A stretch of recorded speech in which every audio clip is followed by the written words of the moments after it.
פרק שני בסדרה של אנדרה פותח את עולם הכושר לבקרה מקצועית, והפעם המועדון של האחת והיחידה, ליקי רוזנברג מיכאלי, המכונה ליקיז, לצלול פנים הדוך. שירותיות, שיחת תיאום מימון ניסיון טובה ומעמיקה שבעיקר שידרו לנו דבר אחד, אווירה.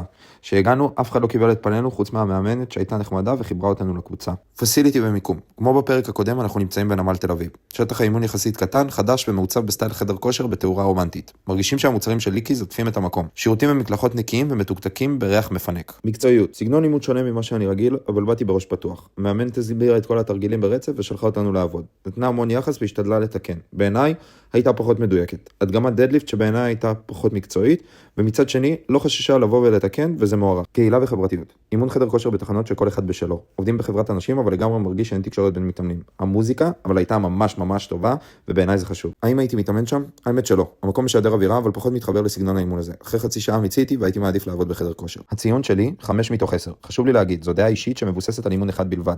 והחוויה יכולה להשתנות ממאמן למאמן ומיום ליום. זה היה הסיבוב שלי בליקיז.